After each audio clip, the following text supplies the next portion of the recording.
Монгол улсын төрийн албаны зөвлөлийн ажлын хэсэг өнөөдөр Төв аймагт ажиллаж, төрийн албаны зөвлөлийн тайлан танилцуулах, тогтоолын хэрэгжилт болон шаардлагатай бусад чиглэлээр хяналт шалгалт хийх, зөвлөн туслах арга зүйн дэмжлэг үзүүлэх сургалтын арга хэмжээг зохион байгуулж байна.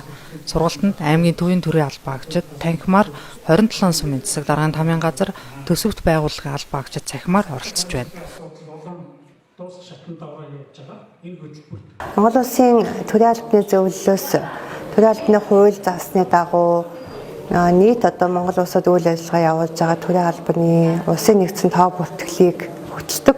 За энэ тоо бүртгэлтэйгээ уялдуулаад төрийн албаны зөвлөлийн 2023 оны тайлан төрийн албан агчийн ёс зүйн хууль батлагдсантай холбогдуулж төрийн албан агчийн ёс зүйн эрсдлээс сэргийлэх, соён гээгээрүүлэх үндэсний хөтөлбөр, за ёс зүйн дэд хороодуудын ажиллах журамтай холбогдуулаад Төв аймагт энэ чиглэлийн сургалтуудаа зохион байгуулад мэдээлэл өгөө явж байна. За 3 дахь гол чиглэл манаас төрийн албаны зөвлөлөөс баталсан тогтоол шийдвэрүүдийн хэрэгжилт тухайн аймагт бол ямар байна?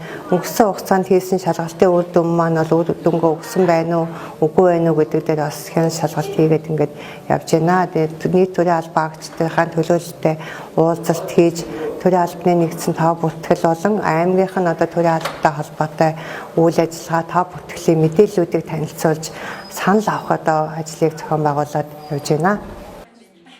Мөн төрийн албаны зөвлөлөөс хууль тогтоолын хэрэгжилт болон баримт бичгийн хяналт шалгалт хийж зөвлөгөө зөвлөмж өгч ажиллаж байна.